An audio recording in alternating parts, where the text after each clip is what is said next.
Shriji food, હું છું મનીષા ઠક્કર. આજે આપણે દિવાળી માટે ઉપરથી ક્રિસ્પી અને ખાવામાં એકદમ સરસ પોચા એવા નમકીન શક્કરપારા કેવી રીતે બનાવવા એ જોઈશું. તો ચાલો આને બનાવવાનું શરૂ કરીએ.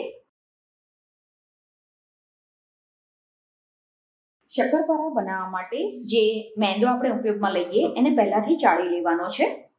તો અહીંયા મેં 2 કપ અને ગ્રામમાં 250 ગ્રામ મેંદો લીધો છે. ત્યારબાદ આપણે આમાં સૌથી પહેલાં 1 ચમચી કે સ્વાદ પ્રમાણે મીઠું ઉમેરવાનું.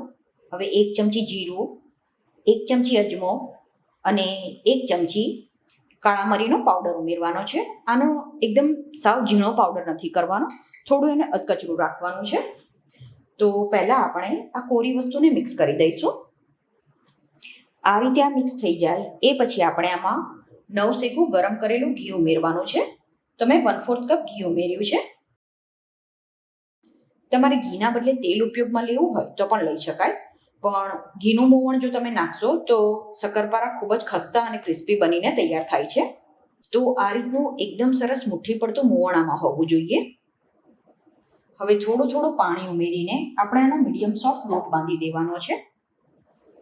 અને પાણી આપણે રૂમ ટેમ્પરેચરનું જ લેવાનું છે. તમે જો વધારે ક્વોન્ટિટીમાં લોટ બાંધતા હોય તો સ્ટેન્ડ મિક્સરમાં પણ આનો લોટ બાંધી શકો છો.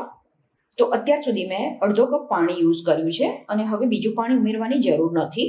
તો 2 કપ લોટમાં મેં અડધો કપ પાણી યુઝ કર્યું છે. પણ પાણી કેટલું યુઝ થશે એ ઘણીવાર મેંદાની ક્વોલિટી ઉપર પણ ડિપેન્ડ હોય છે.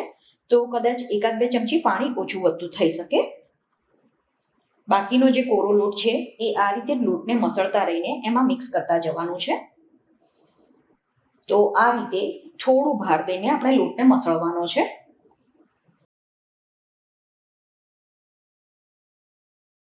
તો આ રીતનો વધારે કઠણ પણ નહીં અને ઢીલો પણ નહીં એવો લોટ બાંધીને તૈયાર કરવાનો. છેલ્લે સહેજ તેલ કે ઘીવાળો હાથ કરીને લોટને આપણે મસળીને સુવાળો કરી દેવાનો છે. હવે લોટને ઢાંકીને આપણે 10 થી 15 મિનિટ માટે રહેવા દેવાનો છે. તો હવે આપણે લોટને મસળી લેવાનો છે. હવે એક મોટો લુઓ બનાવી દેવાનો. પછી આને પાતળું વણી લેવાનું છે. પછી આને ચપ્પાથી કે કટરથી કટ કરી લેવાનું. તો અત્યારે મેં આને ડિઝાઇનવાળા કટરથી કટ કર્યું છે. તમારે આ રીતના સિમ્પલ કટરથી આને કટ કરવું હોય તો પણ કરી શકાય. પછી પાટલી ફેરવીને આ રીતે આને કટ કરવાનું. હવે શક્કરપારાને આપણે ગરમ તેલમાં ફ્રાય કરવાના છે. શક્કરપારાને આપણે પાટલી ઉપરથી ડાયરેક્ટ તવીથાની મદદથી આ રીતે ગરમ તેલમાં એડ કરવાના.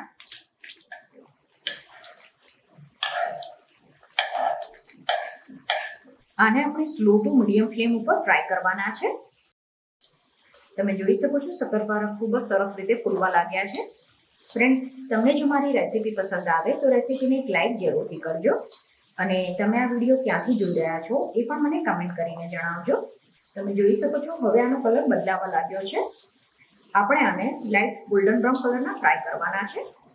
આ રીતે આ શક્કરપારા એકદમ સરસ ક્રિસ્પી અને ગોલ્ડન બ્રાઉન કલરના થઈ જાય એટલે એને ઝારાની મદદથી બહાર લઈ લેવાના. અને આ જ રીતે આપણે બધા બનાવીને તૈયાર કરવાના છે. તમે જોઈ શકો છો આમાં બિલકુલ પણ તેલ નથી ભરાતું.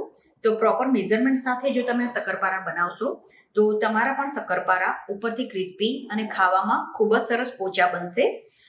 આ શક્કરપારા રૂમ ટેમ્પરેચર પર આવી જાય એ પછી તમે એરટાઇટ ડબ્બામાં ભરીને આને મહિના સુધી સ્ટોર કરી શકો છો.